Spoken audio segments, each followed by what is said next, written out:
이 시간 우리 각자에게 주시는 하나님의 말씀은 사무엘상 8장 1절로 3절 말씀입니다. 사무엘상 8장 1절로 3절 말씀입니다. 이 시간 우리 각자에게 하시는 하나님의 말씀으로 함께 받겠습니다. 사무엘이 늙음에 그 아들들로 이스라엘 사사를 삼으니 장자의 이름은 르엘이요 차자의 이름은 아비아라. 그들이 브엘세바에서 사사가 되니라. 그 아들들이 그 아비의 행위를 따르지 아니하고 이 일을 따라서 뇌물을 취하고 판결을 굽게 하니라. 아멘. 사무엘 7장을 마치게 하셨는데 사무엘 7장은 크게 요약해 보면 하나님께서 사무엘을 사사로 세우시고 그 사사 사무엘을 통해서 이스라엘에게 이루어 가시는 역사를 보여주셨습니다. 크게 두 부분이죠. 먼저는 사사의 일이죠. 이스라엘로 자기들의 죄악을 깨닫게 하여 돌이키게 하는 것이고, 그래서 미스바에서 여호와만 섬기는 자들로 세우는 것이지요. 또한 이제 나아가 그들의 대적 블레셋 자손의 손에서 구원하는 것이지요. 에베네셀이지요.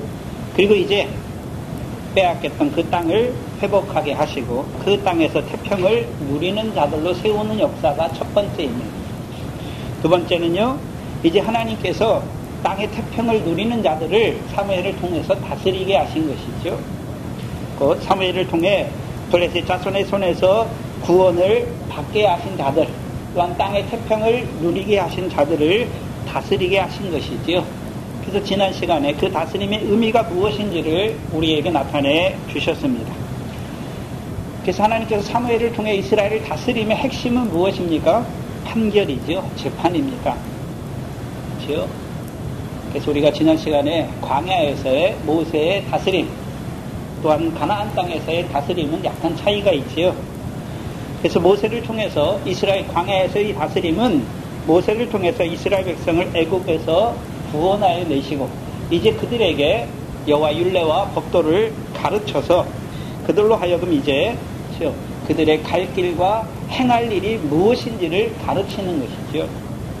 근데 가나안 땅에서의 다스림은 이미 그들은 여호와 율례와 법도를 받았지요. 또한 세계 언약을 통해서 그 율례와 법도를 받은 자들이잖아요. 나아가 또한 사사들을 통해서 땅의 태평을 누리는 자들의 다스림이, 누리는 자들을 하나님께서 다스리게 하신 것이죠. 그들에게 베푸는 다스림이라는 것이죠. 그들의 다스림은, 그래서 가나안 땅에서의 다스림은 어떤 다스림입니까? 그들이 율례와 법도가 없는 자가 아니라 있는 자잖아요. 근데 있는 자인데 어떻게 살아가고 있습니까? 선악이 뭔지 알지 못하고 살아가는 거죠. 분별하지 못하는 것이죠. 하나님께서 이 가나안 땅을 왜 주셨는지, 우리가 가나안 땅에서 어떻게 살아야 되는지 분별하지 못하는 것입니다. 그래서 이 가나안 땅에서의 다스림은 한마디로 무엇입니까? 선악을 분별하게 하는 것이죠.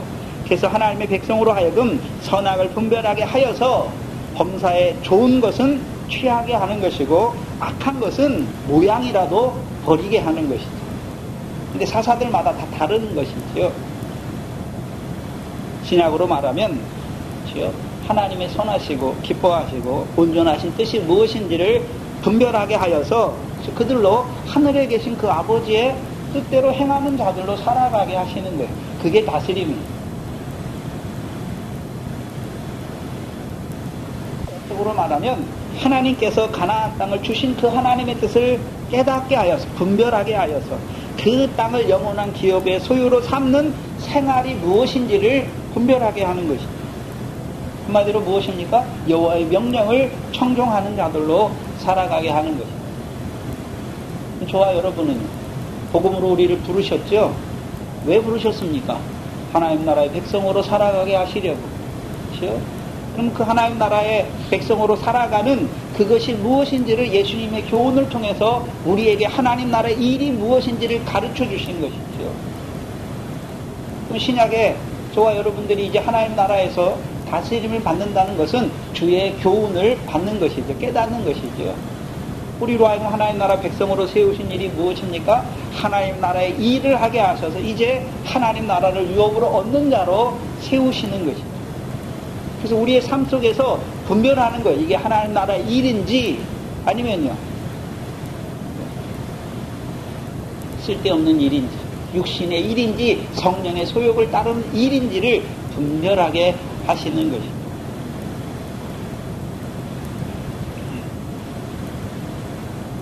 그런데 다른 사사들과는 다르게 사무엘의 다스림은 그렇죠? 해마다 베델과 길갈과 미스바로 순회하며 그 모든 곳에서 다스리는 것이고, 그리고 자기 집이 있는 라마에서도 다스리는 것입니다.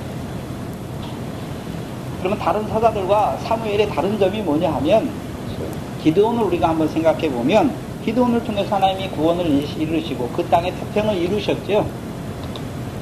그 사사기 8장 28절을 한번 보시면, 사사기 8장 28절입니다.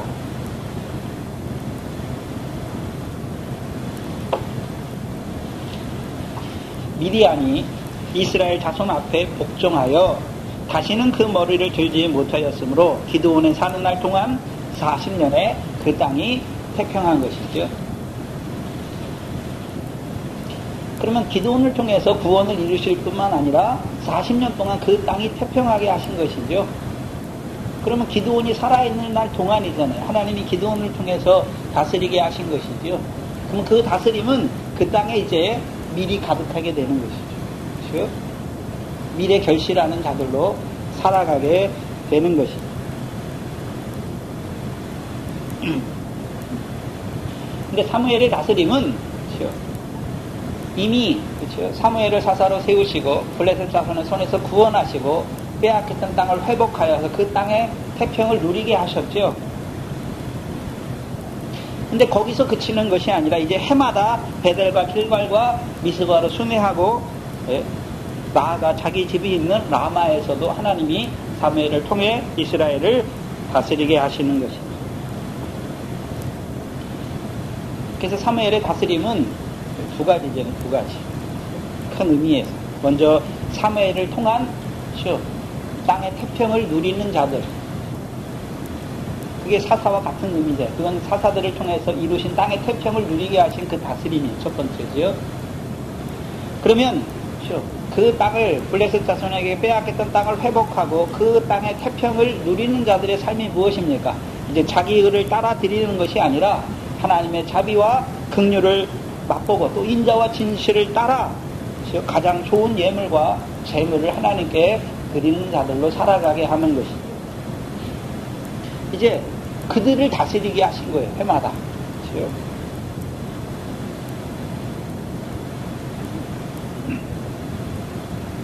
그렇다면 사무엘을 통해서 땅을 회복시켜 주실 뿐만 아니라 그 땅의 태평을 누리는 자에서 머무르게 하는 것이 아니라 이제 자라가게 하는 다스림이에요.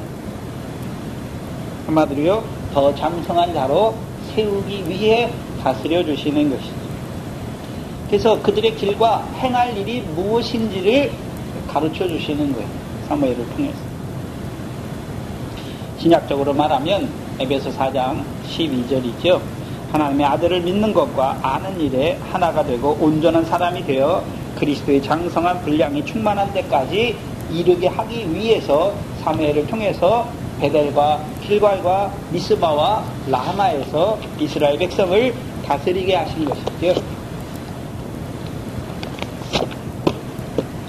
그렇다면 베델에서의 다스림은 어떤 의미가 있었습니까? 다 알 수는 없고, 그렇죠? 이스라엘 백성으로 하여금 자기들이 이제 전능한 하나님 앞에 행하여 온전한 자로 살아가야 됨을 알게 하는 것이지요. 길갈에서의 다스림은 무엇입니까? 이제 베델에서 사무엘의 다스림을 통해서 자기들이 이제 하나님 앞에, 전능한 하나님 앞에 온전한 자가 되기를 바라보는 자들에게 할례의 언약, 아브라함에게 주셨던 할례의 언약을 세워주는 것이죠. 그래서 그들로 하여금 이제 그리스도의 할례, 곧 육적 몸을 벗는 자들로 세워가시는 것이죠. 그게 길갈이에요. 자, 우리가 하나님 앞에 온전한 자가 되려면, 우리에게 우리가 어떤 자가 되어야 됩니까? 할례의 언약, 곧 육적 몸을 벗어야 하는 것이죠. 육체와 함께 정과 욕심이 죽어야 이제 성령의 소용만 쫓아 행하는 자가 되는 것이죠. 그러니까 성령으로만 살고 성령으로만 행할 수 있는 것입니다.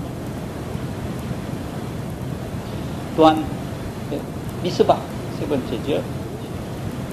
근데 우리가 늘 성령의 소욕을 따라 살기를 원하지만 육체와 함께 정과 욕심이 죽지 못한 것이 있으면 또 무엇을 따라 행하게 돼 있습니까?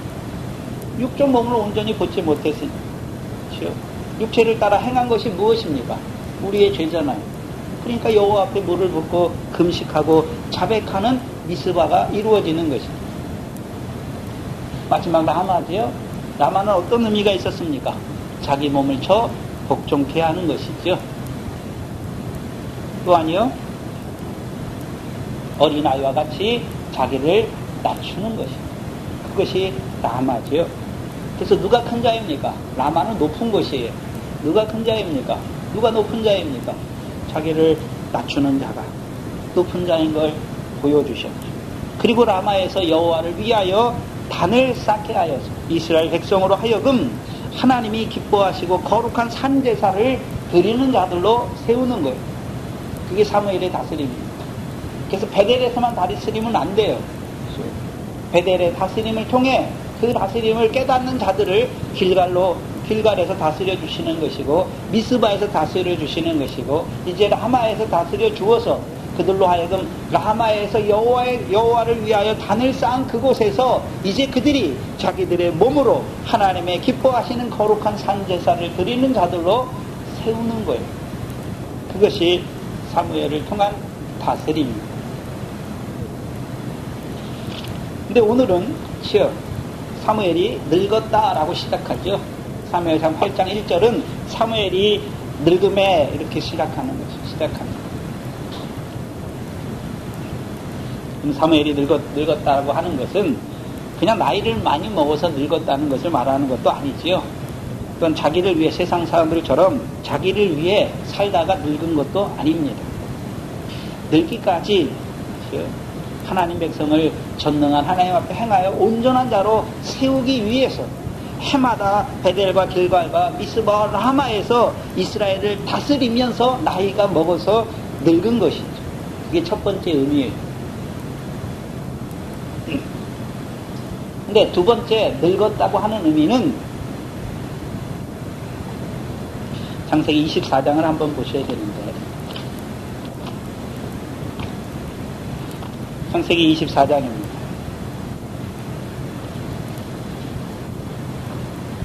음.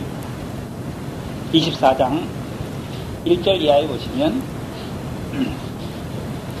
아브라함이 나이 많아 늙었고 여호와께서 그의 범사에 복을 주셨더라. 아브라함이 자기 집 모든 소유를 맡은 늙은 종에게 이르되, 나이 많아 늙은 아브라함이 하는 일이 무엇입니까? 늙은 종을 부르잖아요. 늙은 종을 왜 불렀습니까? 이삭의 아내를 맞이하기 위해서. 이삭의 아내를 준비하기 위함이잖아요. 그럼 창세기 27장을 한번 보시죠.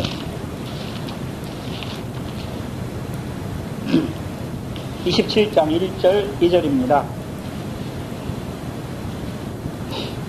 창세기 27장 1절 2절을 보시면 이삭이 나이 많아 눈이 어두워 잘 보지 못하더니 맏아들 에서를 불러 가로되 내 아들아 하매 그가 가로되 내가 여기 있나이다 하니 2절에 이삭이 가로되 내가 이제 늙어 어느 날 죽을는지 알지 못하노니. 그러면 늙은 이삭이 자기가 늙었다는 것을 알지요. 그럼 자기가 언제 죽을지를 알지 못하잖아요. 그러면 늙은 이삭이 하는 일이 무엇입니까? 자기 후사를 도모하잖아요. 자기 뒤를 준비하는 거잖아요. 하나님이 자기에게 주신 언약이 있잖아요. 그래서 그 언약의 복을 누구에게 주려고 하는 것입니까? 눈이 어두우니까 에서에게 주려고 하는 것입니다.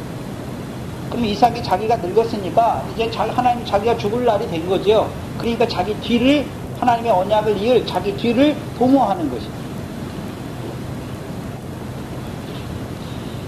그렇다면 사무엘상 8장에서 늙었다, 사무엘이 늙었다라고 하는 것은 지금까지 사무엘이 늙기까지 해마다 베델과 길갈과 그 순회하면서 이스라엘 백성을 다스리면서 늙었잖아요.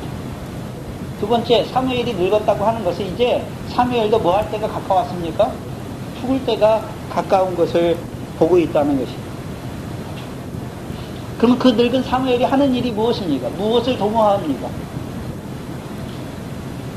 그럼 늙은 사무엘이 하는 일이 1절에 뭐라고 나와 있습니까?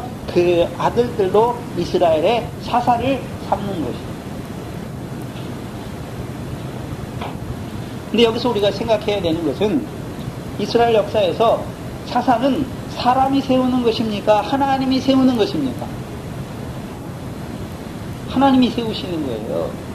제사장 직과 다르게 사사의 직분은 계승되는 게 아니에요. 자기 아들들에게 승계가 되는 게 아니란 말이죠. 하나님이 세우셔야 되는 거예요.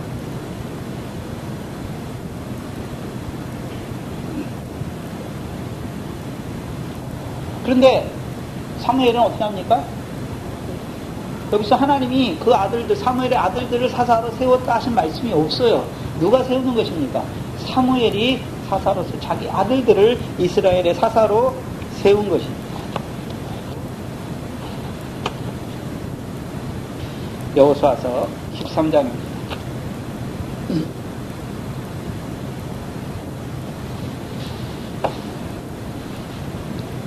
여호수아서 13장을 보시면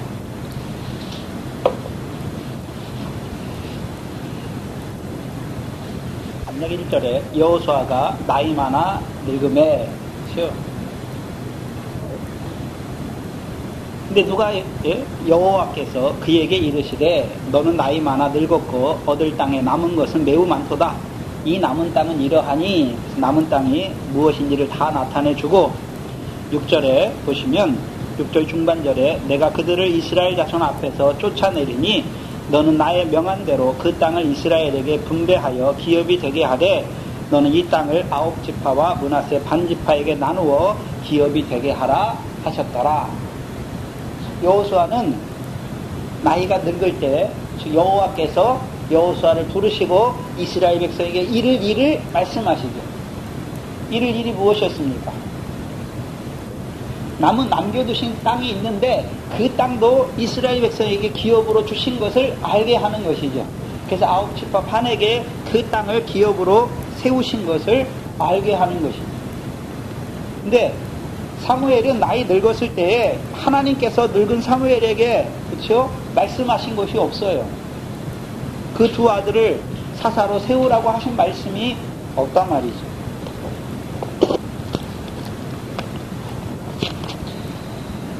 그래서 사무엘의 두 아들은 하나님이 세운 사사가 아니에요. 하나님이 세운 사사는 우리가 잘 아는 것처럼 그 사사를 세운 날 동안에 그 사사가 사는 날 동안에는 누가 함께 하십니까?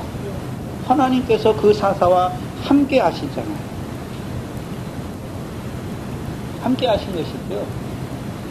그런데 이 두 사사를 보면 하나님이 함께 하신 사사가 아니에요. 그렇다면 우리가 봐야 되는데 늙은 사무엘이 왜 하나님이 말씀하지도 않았는데 왜 자기들의 아들들을 사사로 세우는 것입니까? 사무엘이 늙었는데 그냥 나는 이제 늙었으니까 죽으면 끝이야 이것만 보고 있겠습니까? 자기가 늙었다는 것을 보면서 돌아갈 것을 보면서 누구를 보고 있습니까? 이스라엘 백성을 보는 거예요. 사무엘이 아는 것이 두 가지예요. 첫 번째는요, 자기가 늙은 것을 아는 거예요. 죽을 때가 가까운 것을 아는 것이고, 또 하나 아는 것은 무엇입니까? 이스라엘 백성이 어떤 자들인 것을 알아요. 사사기 2장을 한번 보시죠.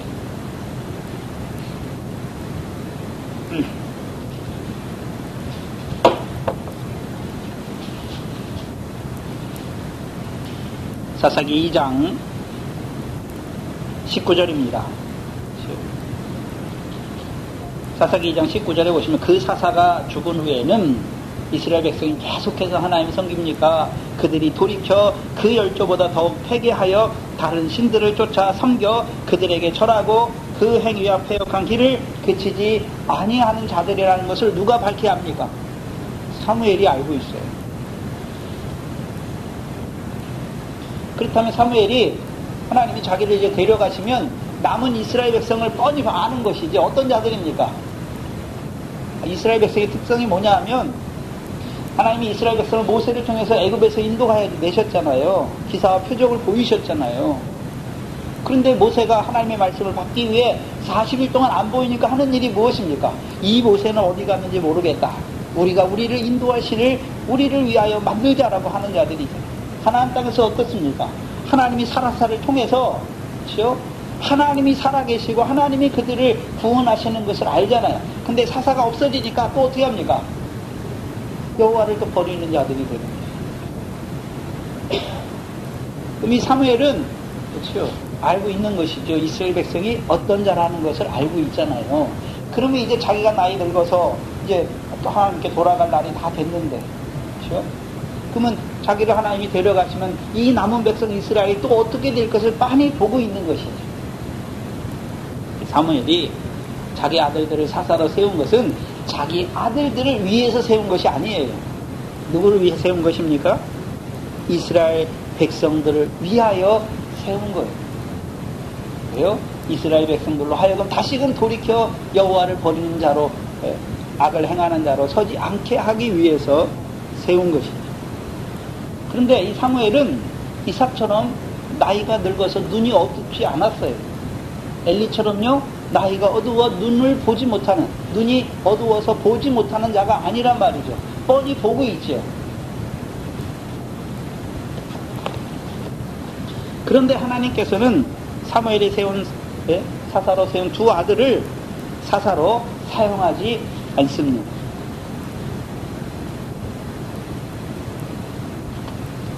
그래서 두 아들의 이름이 나오죠. 장자의 이름은 요엘이고 차자의 이름은 아비야지요. 요엘의 이름의 뜻은 여호와는 하나님이시다 라는 뜻이에요. 여호와는 하나님이시다. 두 번째 아비야의 뜻은 여호와는 나의 아버지시다 라는 뜻이에요. 그럼 이름은 누가 지을까요? 아버지 사무엘이 지었겠죠. 그러면 사무엘이 아무런 뜻도 없이 지었습니까? 요엘의 이름을 지으면서 여호와가 하나님이시다. 그렇다면 이 사무엘을 한번 생각해 봐야죠. 젖을 뗀 후에, 그렇죠, 여호와의 집에서 섬기는 자였죠. 근데 엘리와 그 가정이 죽잖아요. 그리고 20년 동안, 그렇죠, 그 20년 후에 이제 사무엘이 이스라엘의 사사로 드러나는 것이죠. 그럼 사무엘이 이제, 그렇죠, 결혼하고 나서, 그렇죠, 자녀를 낳았겠지요. 그러면서 이름을 짓지요. 여호와는 하나님이시다. 여호와는 나의 아버지시다. 그럼 여호와는 하나님이시다는 의미는 어떤 의미가 있을까요? 조상들에게 약속하신 대로 가나안 땅을 이스라엘에게 영원한 기업으로 주셨을 뿐만 아니라 오늘도 영원한 기업으로 있게 하시기 위해서 나를 세웠잖아요. 자기를 사사로 세우시고 자기를 통해서 구원을 이루실 뿐만 아니라 해마다 베델과 길갈과 미스바와 라마에서 이스라엘 백성을 다스리게 하시는 것이죠. 두 번째요, 아비야. 두 번째 이름은 무엇입니까? 아비야죠. 여호와는 나의 아버지시다. 그럼 아버지와 아들의 관계는 유업을 얻는 것이죠. 그래서 가나안 땅을 영원한 기업의 소유로 주신 그 하나님 여호와를 섬기는 자들, 그들은 한마디로요, 복토를 주신 하나님을 찬송하는 자들이잖아요. 그럼 그들의 삶대로 아버지 하나님께서 유업의 상을 얻는 자로 세우시는 것을 바라보는 것입니다. 요셉이 두 꿈과 같단 말이죠. 곡식단의 꿈과 해와 달과 11별의 꿈을 보여주십니다. 이 사무엘은 이미 선지자로 자기를 사사로 세우신 걸 알아요. 그리고 자기 자녀들을 이름을 지을 때 여호와가 하나님이시다. 그럼 그 이름을 지을 때 자기 아들들이 그 이름처럼 살기를 원하는 것이죠. 나아가서요, 자기의 삶을 보면서 자녀들이 이스라엘을 섬기는 아들들이 되기를 원했던 것입니다. 그리고 이제 그 아들들을 위해서 사사로 세우시는 것이 아니라 자기가 떠난 후에 이스라엘 백성이 다시금 돌이켜서 그 악에 치우치지 않게 하기 위해서 자기 아들들을 사사로 세우는 것입니다. 특이한 게 있어요. 2절에 보시면 어디에서 사사가 됩니까? 그들이 브엘세바에서 사사가 되니라 라고 말씀합니다. 하나님이 사사를 세우실 때에는 특색이 있어요. 정해진 룰이 있단 말이죠. 그래서 사사기를 쭉 보면 하나님이 사사를 세우실 때는 어느 지역에서 세웠다라는 말이, 어느 지역에서 사사가 됐다라는 말이 한 번도 없어요. 사사기를 한번 예를 들어서 사사기 10장을 한번 보시죠.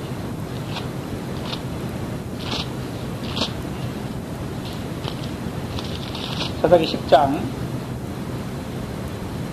1절로 3절을 보면 두 사사, 5절을 보면 두 사사가 나오는데 10장 1절 이하에 아비멜렉 후에 이삭을 사람 도도의 손자 부하의 아들 돌라가 일어나 이스라엘을 구원하니라. 그가 에브라임 산지 3일에 거하여 이스라엘 사사가 되었다라고 말씀하죠. 그리고 뒤에 보시면 3절에 그 후에 길르앗 사람 야일이 일어나서 이스라엘을 20년 동안 일어나서 22년 동안 이스라엘의 사사가 되니라 라고 말씀하죠. 그래서 사사기의 특징은 뭐냐면 어느 지파에서 사사가 일어났다라고 말해요. 그렇죠? 어디 지역에서 사사가 됐다라고 말하는 게 한 번도 없단 말이죠.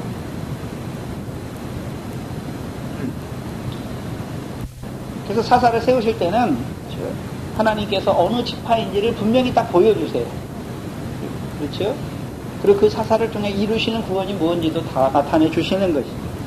그런데 사무엘을 통해 그 두 아들을 사사로 세웠는데 이 두 아들은요 어느 지파라는 건 말도 안 하고 그렇죠? 어디에서 브엘세바에서 사사가 되었다라고 말하는 거예요. 브엘세바의 사사가 되었다라고 말한단 말이죠. 그렇다면 브엘세바에서 사사가 되었다라는 의미가 어떤 의미일까요? 사무엘이 두 아들들이 사사가 된 후에 그들이 브엘세바에 가서 사사 노릇을 했다는 것입니까? 아니면요, 브엘세바에서 사무엘이 브엘세바에서 두 아들을 사사로 세웠단 말입니까? 어떤 것이겠습니까? 전자겠습니까? 후자겠습니까? 후자죠. 사무엘이 그 두 아들을 브엘세바에서 사사로 세운 것을 보여주시는 거예요. 그렇다면 생각해 봐야죠.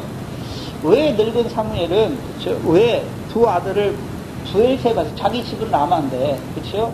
베델이나 길갈이나 미스바나 라마에서 사사로 세워야 될 것 같은데, 왜 브엘세바에서 두 아들을 사사로 세우는가 하는 것입니다.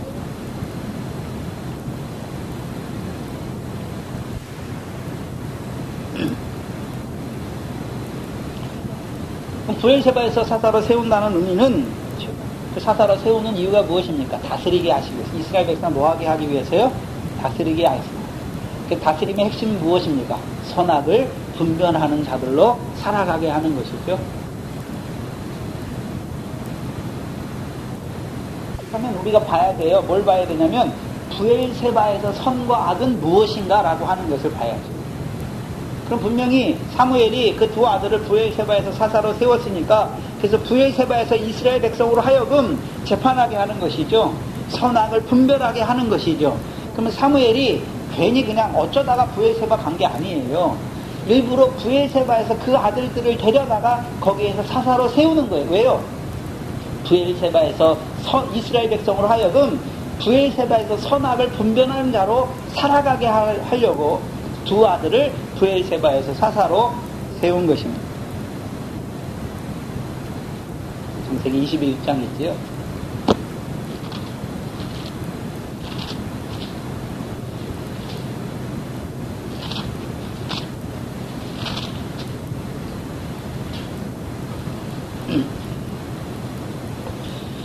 창세기 21장 33절 34절이지요. 아브라함은 브엘세바에서 에셀나무를 심고 거기서 영생하시는 하나님 여호와의 이름을 불렀으며 그가 블레셋 족속의 땅에서 여러 날을 지내었더라 말씀하죠.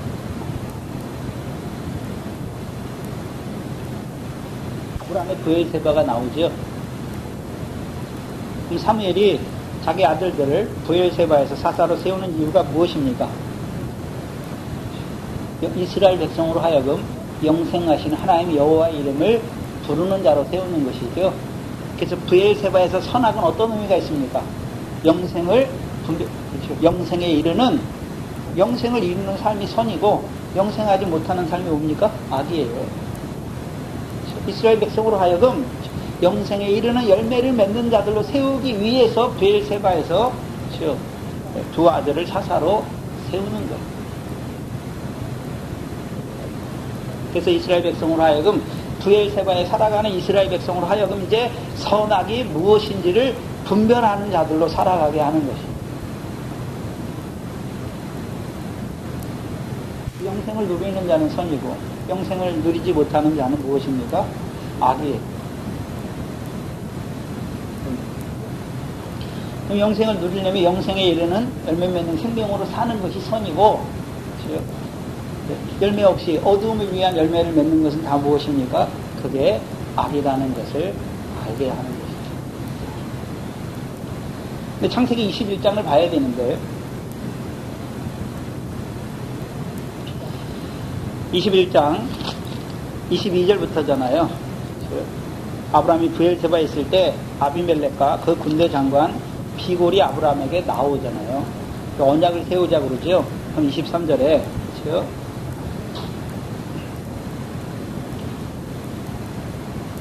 언약을 세우자고 말해요. 아브라함과 언약을 세우기 위해서 블레셋 왕 아비멜렉하고 그 군대 장관 비골이 나와요.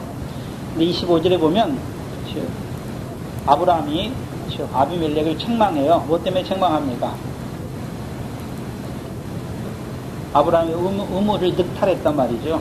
아비멜렉의 종들이 아브라함의 의무를 늑탈한 일에 대하여 아브라함이 아비멜렉을 책망하죠.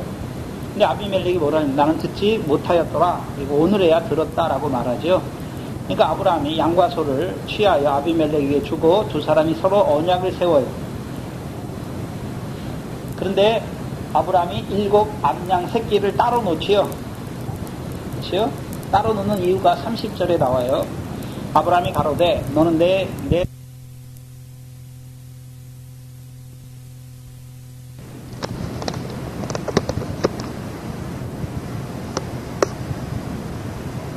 이 우물은 무슨 우물입니까? 7 우물이죠. 브엘세바의 뜻이 뭐냐 하면 7 우물이에요.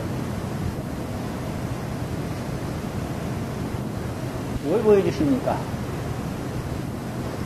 블레셋과의 역사에서 브엘세바가 나오는 거예요. 그렇죠? 블레셋과의 역사에서 브엘세바가 나온단 말이에요. 그렇죠? 사무엘도 사사로 세웠는데, 그렇죠? 이스라엘 역사를 보면 먼저 하나님이 삼손을 사사로 세우죠. 삼손을 통해서요 이스라엘을 블레셋 자손의 손에서 구원하기 시작하는 것이고, 사무엘은요, 하나님이 사무엘을 사사로 세운 이유가 무엇입니까? 이스라엘 자손으로 하여금 블레셋 자손에게 빼앗긴 땅을 다시 회복하여서 그 땅의 태평을 누리는 자로 세우는 것이죠.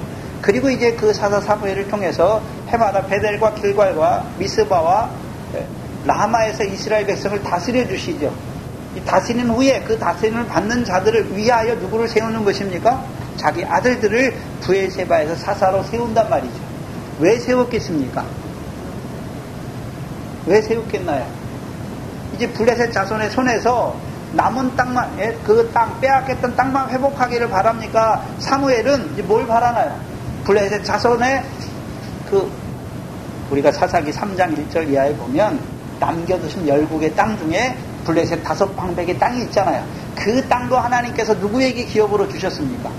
이스라엘 백성에게 기업으로 주셨잖아요. 그럼 사무엘이 자기 아들들을 사사로 세우는 이유가 무엇입니까? 이제 자기 아들들을 사사로 세워서 이 사사들을 통해서 하나님께서 블레셋 백성의 5방백의 땅도 이스라엘 백성의 기업이 되게 하셔서 그들로 하여금 그 땅을, 그 블레셋 5방백의 땅을 이스라엘 백성이 기업의 소유로 삼는 자들로 살아가게 하는 것이죠. 그것이 한마디로 무엇입니까? 영생이란 말이에요. 자기들이 그 일을 이루는 것입니까? 영생하신 하나님 여호와의 이름을 부르는 것입니까? 영생하신 하나님 여호와의 이름을 부르는 자들로 세우기를 원하는 거예요. 사무엘이. 그걸 위해서 두 아들을요 세우는 거예요. 브엘세바에서 사사로 세우는 거예요. 그래서 이스라엘 백성으로 하여금 먼저 가르쳐요. 영생하신 하나님 여호와의 이름을 부르는 자로 세우는 것이고, 이제 나아가서는요, 그 영생하신 하나님으로 말미암아 이제 블레셋 5방백의 땅도 자기들의 기업으로 삼아서 이제 그 땅에서 영생에 이르는 열매를 맺는 자들로 세우기를 원하는 거예요, 사무엘이. 근데 하나님의 뜻은 거기에 있지 않아요. 하나님은 누구를 세우길 원하십니까? 다윗을 세워서 그 일을 이루어 가시는 것입니다. 그래서 하나님께서 사무엘이 중심은 선해요. 그렇잖아요. 이제 자기를 통해서 다스리게 하셨잖아요. 네. 그래서 그 두 아들을 통해서 이스라엘 백성으로 더 자라게 해서 이제 영생하신 하나님 여호와 이름을 부르는 자들로 세우기를 원했던 거예요. 그들로 하여금 남겨두신 블레셋 방백의 땅도 그들이 기업으로 삼아서 그 땅의 태평을 누리는 자들로 이스라엘 백성을 살게 하기 위해서 두 아들을 브엘세바에서 사사로 세우는 거예요. 사무엘이 그 뜻을, 자기 마음에 있는 그 선한 바를 하나님께 묻지 않아요. 그리고 자기 아들들을 브엘세바에서 사사로 세워요. 근데 하나님은 그 사무엘의 뜻을 들어주지 않아요.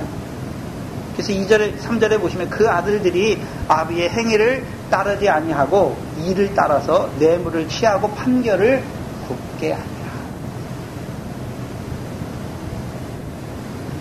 이를 따라서 판결을 굽게 하는 자들이죠. 신명기 16장입니다.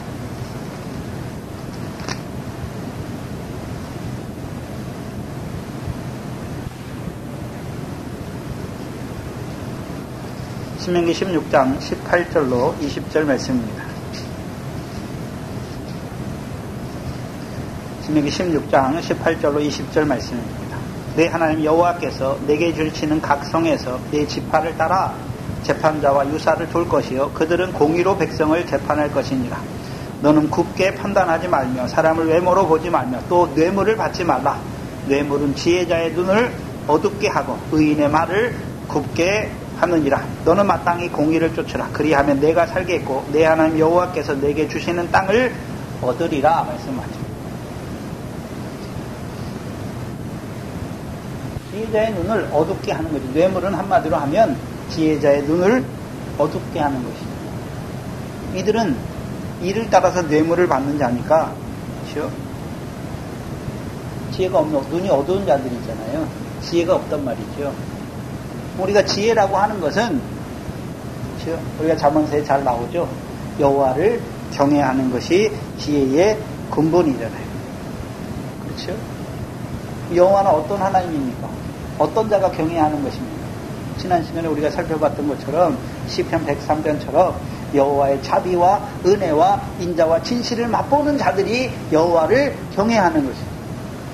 여호와가 어떤 하나님인지를 아는 것이지, 자기가 먼저 사사들이 여호와가 어떤 하나님인지를 먼저 맛보고 이스라엘 백성에게 그 하나님이 어떤 하나님인지를 나타내 주시는 것이죠.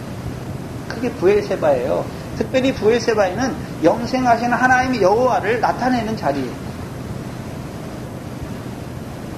그래서 그들로 하여금 이제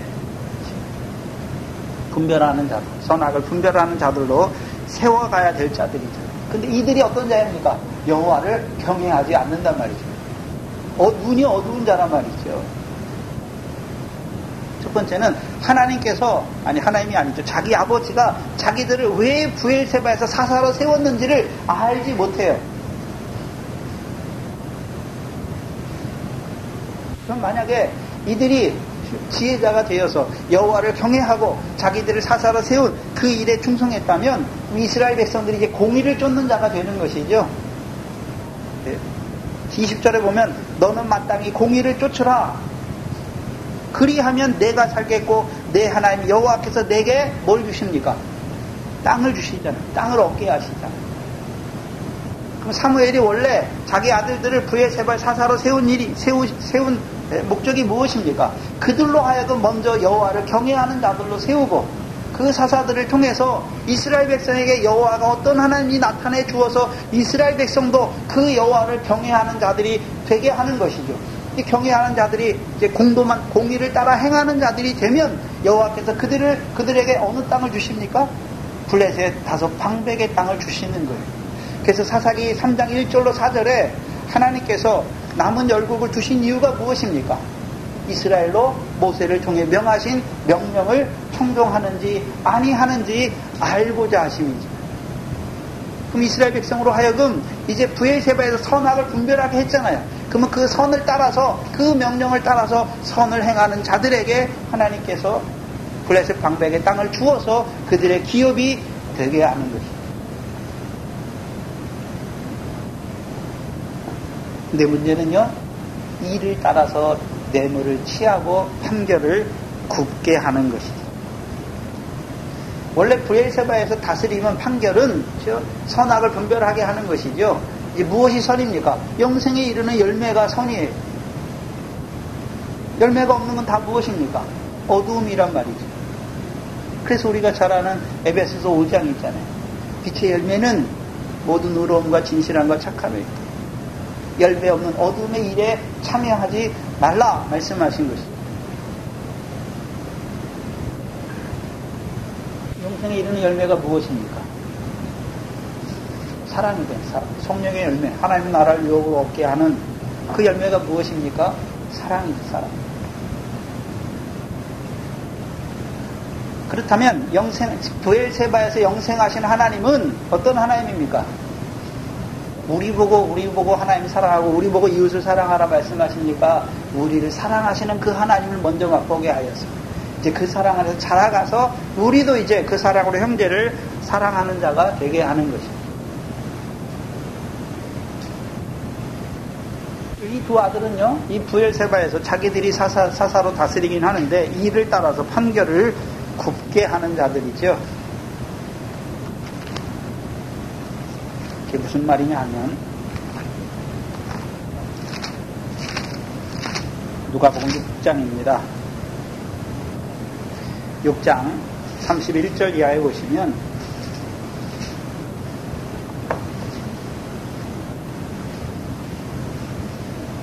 누가복음 6장 31절 이하에 남에게 대접을 받고자 하는 대로 너희도 남을 대접하라.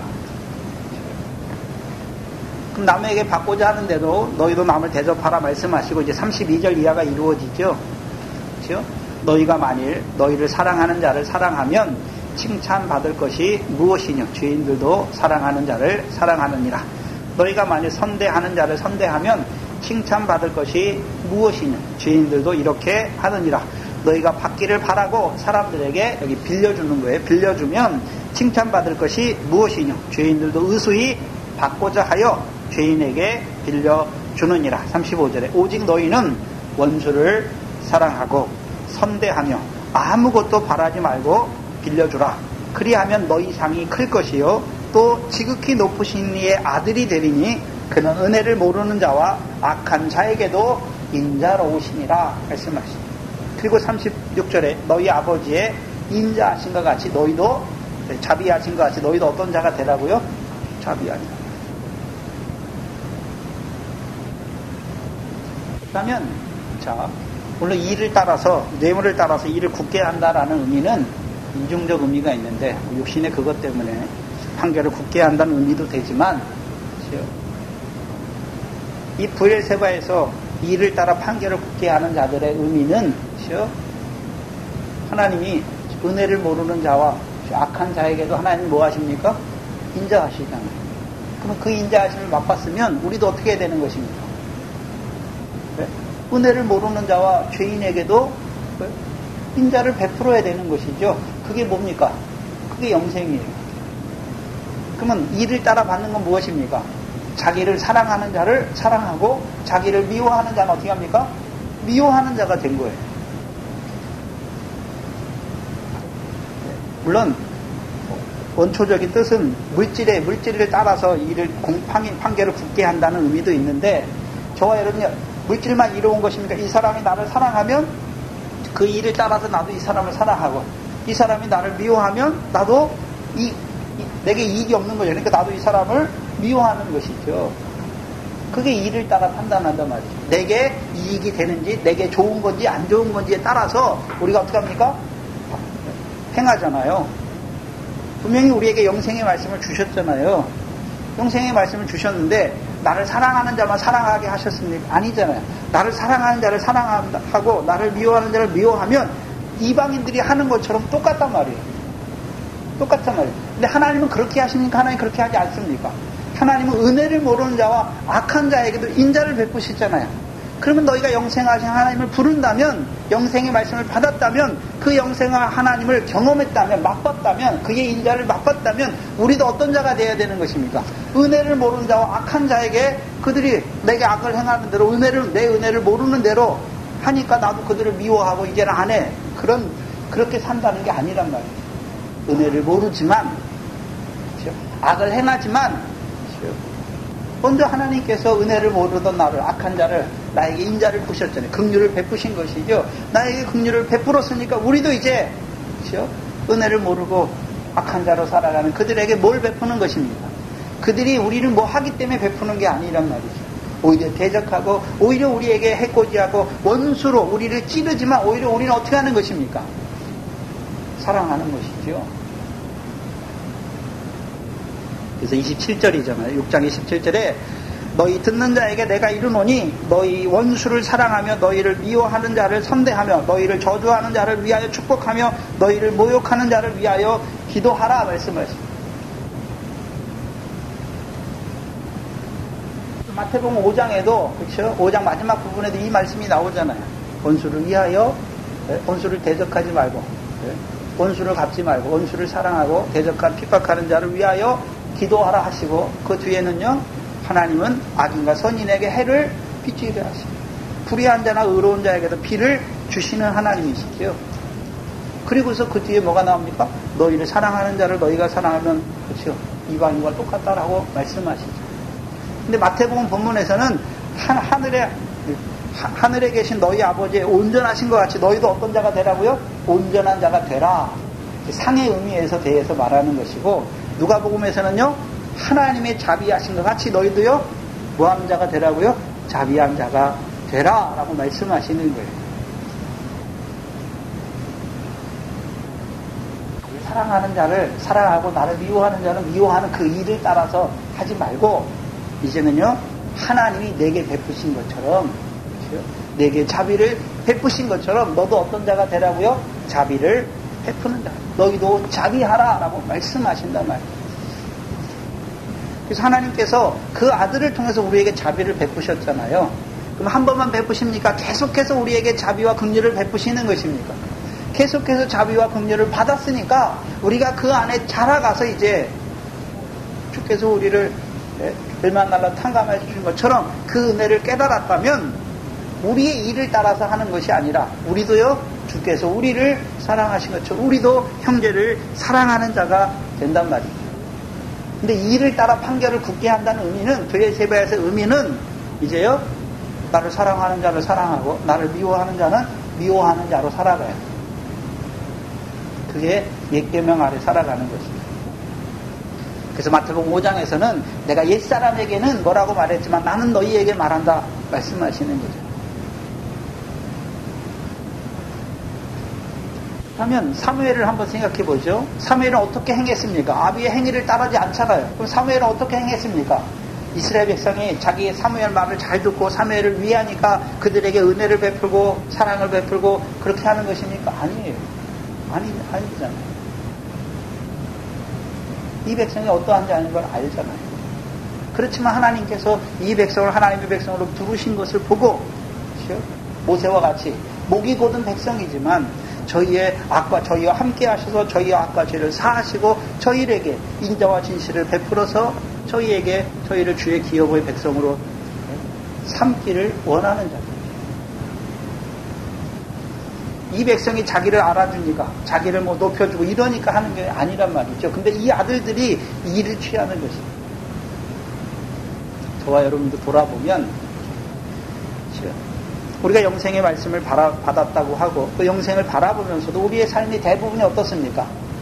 내게 좀 손해가 되면, 그렇죠? 그거 가지고 판단해 버리잖아요. 저 사람이 내게 어떻게 하는 거 보면서 어떻게 합니까? 아유, 네?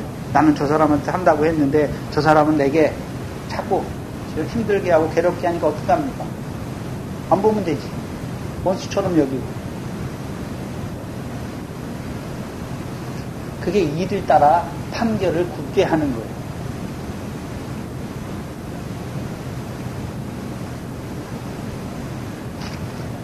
그러니까 전서 5장입니다.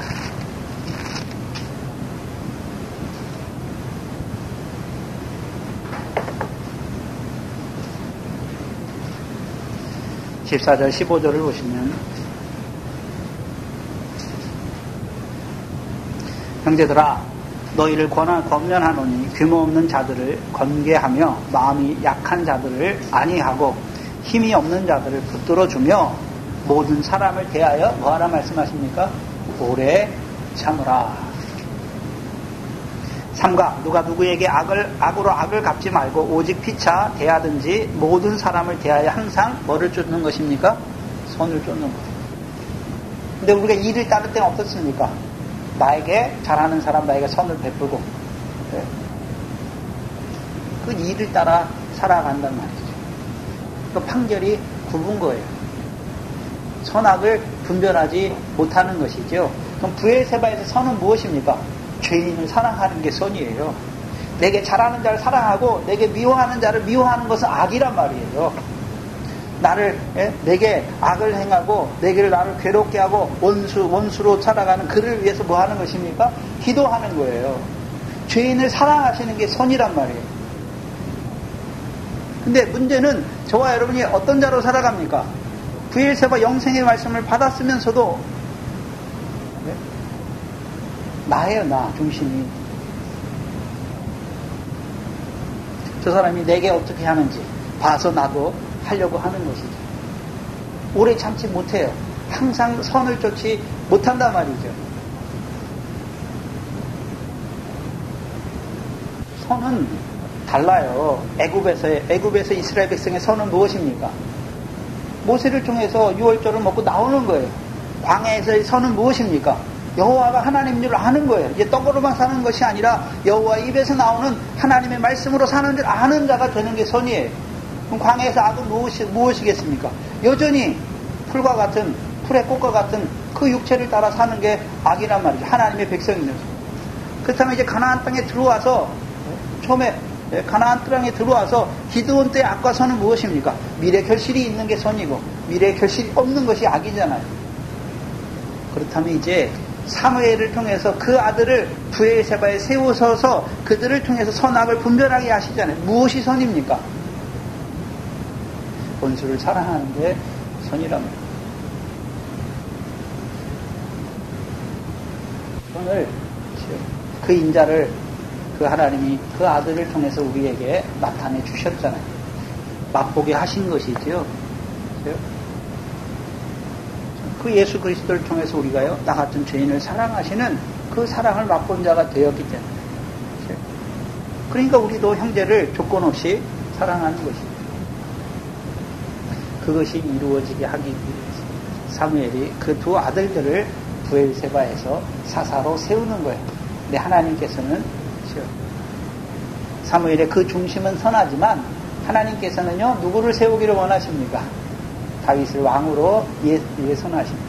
사무엘을 통해서 다윗을 왕으로 세우시고 그 다윗을 통해서 이스라엘 백성에게요, 시온에서 나오는 그 자유하게 하는 그 율법을 통해서 이제 이스라엘 백성으로 하여금 먼저 다윗의 복을 받는 자로 세우는 거예요.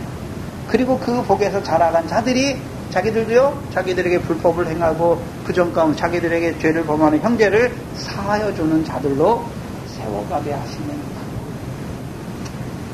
그게 다윗을 통해서 야곱 집에 이루어가는 성전이지요. 신약에서는요, 그리스도 예수를 주로 받은 자에게 그리스도 예수의 세례를 통해서 우리에게 영생하는 자로 세워가시는 것이, 영생에 이르는 열매를 맺는 자로 세워가세요.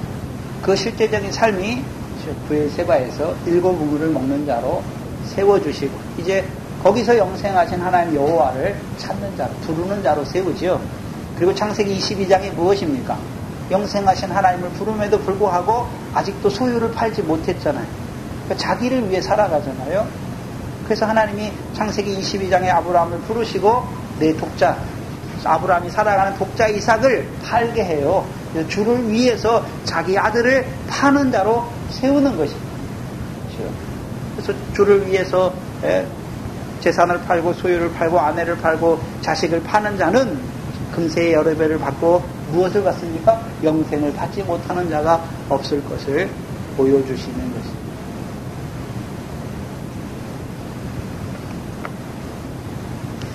그렇다면 저와 여러분의 삶을 봐야 되는 것이죠. 오늘 우리가 영생의 말씀을 받았음에도 불구하고 영생하신 하나님을 부름에도 불구하고 여전히 이를 따라 살아가지 않는지 하나님의 자비하심처럼 자비한 자로 살아가시기를 주의 이름으로 축원합니다. 기도하겠습니다. 하나님 감사합니다. 우리를 애굽에서 부르신 것도 감사한데 이제 우리의 믿음을 자라게 하셔서 하나님 나라의 백성으로 살아가게 하실 뿐만 아니라 이 영생의 말씀을 받는 자로 그 하나님 나라를 유업으로 얻기를 바라보는 자도 우리를 세워주심을 감사합니다.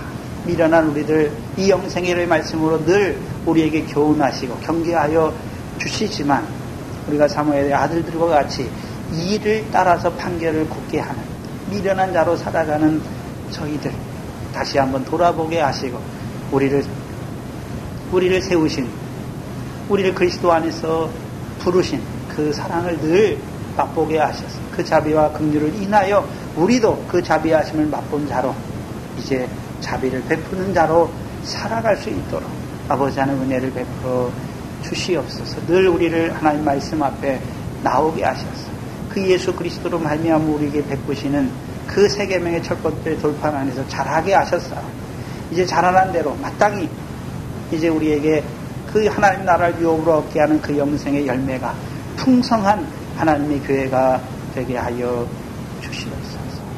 우리를 이 믿음의 자리에 세우신 아버지 하나님 감사합니다. 이 교회가 이 영생의 말씀으로 생육하고 번성케 하는 교회가 되게 하시고 먼저 세우신 자들을 붙들어 주셔서 그들을 통하여 이제 그 영생에 이르는 그 삶이 본으로 이루어지게 하시고 이제 뒤에 있는 자들이 앞에 본된 자들을 쫓아가는 그러므로 말미암아 이 교회가 이때에 그 천국 복음으로 이방인의 수를 충만한 수를 채워가는 그 사명을 잘 감당할 수 있는 하나님의 교회가 되게 하여 주시옵소서. 감사하며 예수님의 이름으로 기도하옵나이다.